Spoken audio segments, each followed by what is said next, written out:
धुळे जळगाव राष्ट्रीय मार्गावर रुंदीकरणासाठी सुरू असलेल्या वृक्षतोडीवर वाद निर्माण झालेला दिसतो आहे. तर धुळे महानगरपालिकेच्या वृक्ष प्राधिकरण समितीने मार्गावरील 98 झाडे तोडण्यास परवानगी दिली असून आतापर्यंत 40 ते 45 झाडे हटवण्यात आली आहेत. वाहतुकीच्या सुरक्षिततेसाठी आणि ब्लॅक स्पॉट वरील अडथळे दूर करण्यासाठी ही कारवाई होत असल्याचे प्रशासनाने म्हटले आहे. तर अनेक झाडे 60 ते 70 वर्षे जुनी असल्याचेही पर्यावरण प्रेमींनी सांगितले आहे. विकासासोबत वृक्ष संवर्धनालाही प्राधान्य द्यावे अशी मागणी नागरिकांकडून होत आहे. महाराष्ट्र राज्याचे मुख्यमंत्री फडणवीस यांनी मागच्या महिन्यात एक निर्णय घेतला. महाराष्ट्रामध्ये 18 कोटी वृक्ष लागवडीचा त्यांचा संकल्प आहे. पण मुळात मुद्दा हा आहे की धुळे शहर आणि धुळे महानगरपालिका ही महानगरपालिका त्यांच्या आव्हानाला किती प्रतिसाद देते. मुळात धुळे महानगरपालिकेने एका रस्त्याच्या कामामध्ये 120 झाडं तोडण्याची जी परवानगी दिली आहे ही परवानगी अनधिकृतरित्या आहे.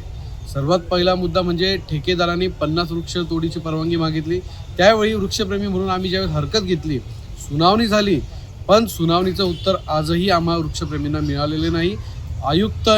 धुळे मनपा आयुक्त यांनी स्वतः वृक्ष प्राधिकरण समितीचे अध्यक्ष म्हणून 120 झाडं तोडण्याची परवानगी कुठल्या नियमाखाली दिली हे आम्हाला समजावे आणि तात्काळ ती वृक्षतोड थांबली नाही तर वृक्षप्रेमी रस्त्यावरती उतरून जनआंदोलन छेडेल. Bureau report, Lokvahini media, Dhule.